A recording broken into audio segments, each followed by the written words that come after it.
नमस्कार। आज की समीक्षा में आपका स्वागत है, आपका बहुत बहुत स्वागत है। आज की चर्चा अभी सुप्रीम कोर्ट के द्वारा दिया गया एक डिसीजन के ऊपर में। वो डिसीजन बहुत ही महत्वपूर्ण डिसीजन रहा है इधर कुछ एक वर्षों में। आपको याद होगा 8 नवंबर 2016 में प्रधानमंत्री नरेंद्र मोदी ने अचानक ही, मतलब पब्लिकली वो इस बात की कानों कान किसी को खबर नहीं थी, और उन्होंने रात्रि में अनाउंस कर दिया कि अब से कुछ देर बाद जितने भी बड़े बड़े नोट हैं, मतलब 2000 के और 500 के, ये सब इनवैलिड मान लिए जाएंगे। तो इसके ऊपर काफी डिबेट और डिस्कशन भी हुआ, और उसके जो इंपैक्ट आए उससे कोई भी शायद इस देश में अछूता नहीं रहा। आम लोग से लेकर के, आम आदमी से लेकर के, और बड़े बड़े सेठ साहूकार और व्यापारी तक, और कई जगह यह खबर आई कि बड़े बड़े नोट नदी में फेंके पाए गए और रोड पर फेंके पाए गए। सरकार का जो लॉजिक था वो ये था कि ऐसा करके वो कई महत्वपूर्ण कदम उठाने का कोशिश कर रही है।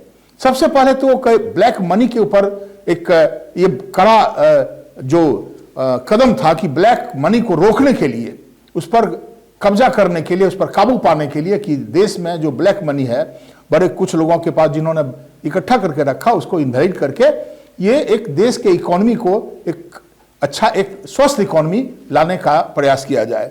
दूसरी बात जो सरकार ने कही थी उस जमाने में कि हमारे नोटों का इस्तेमाल, बड़े बड़े जो नोट हैं, इसका इस्तेमाल टेररिज्म को, हमारे देश में आतंक फैलाने के लिए किया जा रहा है।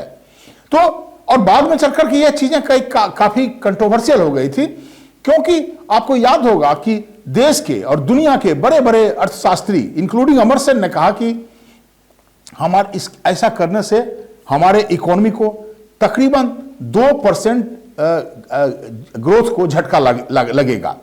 हालांकि सरकारी भी जो आकलन आ रहा था, उसमें सरकारी जो आकलन आया, जो असेसमेंट आया कि 2% तो नहीं, लेकिन हाँ 1.5% को झटका लग सकता है। यह महत्वपूर्ण बात नहीं है, क्या हुआ नहीं हुआ उससे हम बहुत आगे निकल चुके हैं। आपको जानना चाहिए, ये आपको जानकारी है, मैं समझता हूं आप सब जान रहे हैं, और हम लोग सब इसका इंतजार कर रहे थे कि इसमें सुप्रीम कोर्ट में कई पिटीशंस दाखिल किए गए थे, और जिसके तहत तकरीबन 58 पिटीशन, जिसमें यह कहा गया था कि जो सरकार का कदम है इसको ये इलीगल था, ये इस पर सुप्रीम कोर्ट अपना फैसला दे। तो जो पिटिशनर्स थे वो उनका ये कहना था कि सरकार का फैसला गलत था, ये इलीगल था, सरकार ये कदम नहीं उठा सकती थी। तो सुप्रीम कोर्ट का जो आज फैसला आया है उसमें मेजॉरिटी डिसीजन के तहत 5 जजों का जो बेंच था उसमें 4 जजों ने यह फैसला कहा कि उन्होंने क्लीन चिट दिया है प्रधानमंत्री नरेंद्र मोदी के उस एक्शन को, और कहा कि देखिए टेक्निकली आप इसको इलीगल नहीं ठहरा सकते हैं। इसलिए नंबर 1 कि यह सरकार को चाहिए कि जो भी इस तरह का फैसला करे देश हित में, वो आरबीआई के साथ कंसल्टेशन करके, आरबीआई के साथ बातचीत करने के बाद ही कोई इस तरह का फैसला करे। तो गवर्नमेंट ने विगत 6 महीने से 8 नवंबर 2016 में यह जो डिसीजन लिया प्रधानमंत्री ने, और उसके तहत जो अनाउंसमेंट जो हुआ, उसके पहले तकरीबन 6 महीने तक सरकार और आरबीआई में कंसल्टेशन चल रहा था, बातचीत चल रही थी, और आरबीआई के अप्रूवल के बाद ही यह फैसला लिया गया है। एक तो ये। दूसरी बात जो इस फैसले में आया है कि तकरीबन आम लोगों को 52 डेज, 52 दिनों का मोहलत दिया गया था कि आप अपने नोट को बैंक में जाकर के बदल सकते हैं। तो ये 2 ऐसे टेक्निकल ग्राउंड है उसके आधार पे सरकार ने आपको मौका दिया, आप इसको इनवैलिड नहीं कर सकते हैं।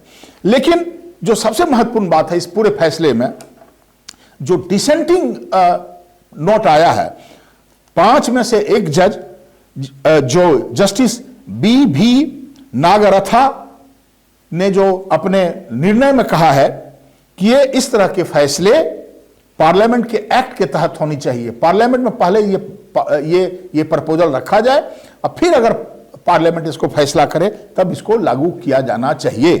ये जो फैसला है डिसेंटिंग नोट है, ये महत्वपूर्ण है अपने आप में।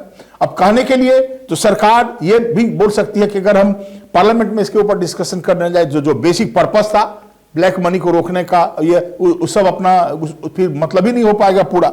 लेकिन इससे शायद सरकारी आंकड़ों में ही इस बात को एक्सेप्ट किया गया था कि हमारे इकोनॉमी को 1.5% का ग्रोथ रेट में झटका लगेगा, और ऐसा हुआ भी। ये चारों तरफ पता चलने लगा कि ये सरकार के इस कदम से सब के सब लोग प्रभावित हुए। और हमको याद होगा और आपको भी याद होगा, हम सबों को याद है कि किस तरह से इससे अपना नोट बदलने के लिए मतलब मीलों लंबी लाइन लगा करते थे लोग, नोट बदला करते थे बैंक में जाकर के, और इससे आम लोगों का जनजीवन काफी प्रभावित हुआ था, इसमें कोई दो मत नहीं है। लेकिन जाते जाते मैं एक चीज और आपको बता देना चाहता हूं कि जो इस तरह के कदम का जो पॉलिटिकल इंप्लीकेशंस हुआ वो सरकार के पक्ष में गया था।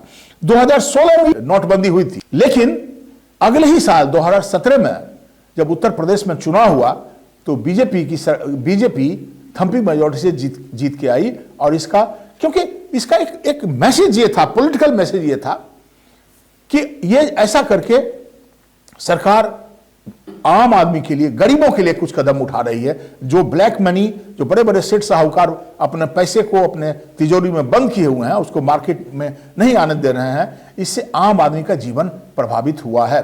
तो पॉलिटिकली ये सरकार के फेवर में जरूर गया।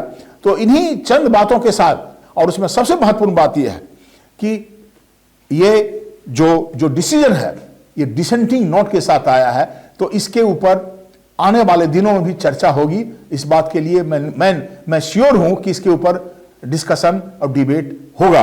तो इन्हीं चंद बातों के साथ मैं आपको विदा लेने के पहले नए वर्ष की शुभकामनाएं देना चाहता हूं, और फिर जब हम अगली बार आपसे मिलेंगे तो हम किसी और मुद्दे पर आपसे रूबरू होंगे। धन्यवाद।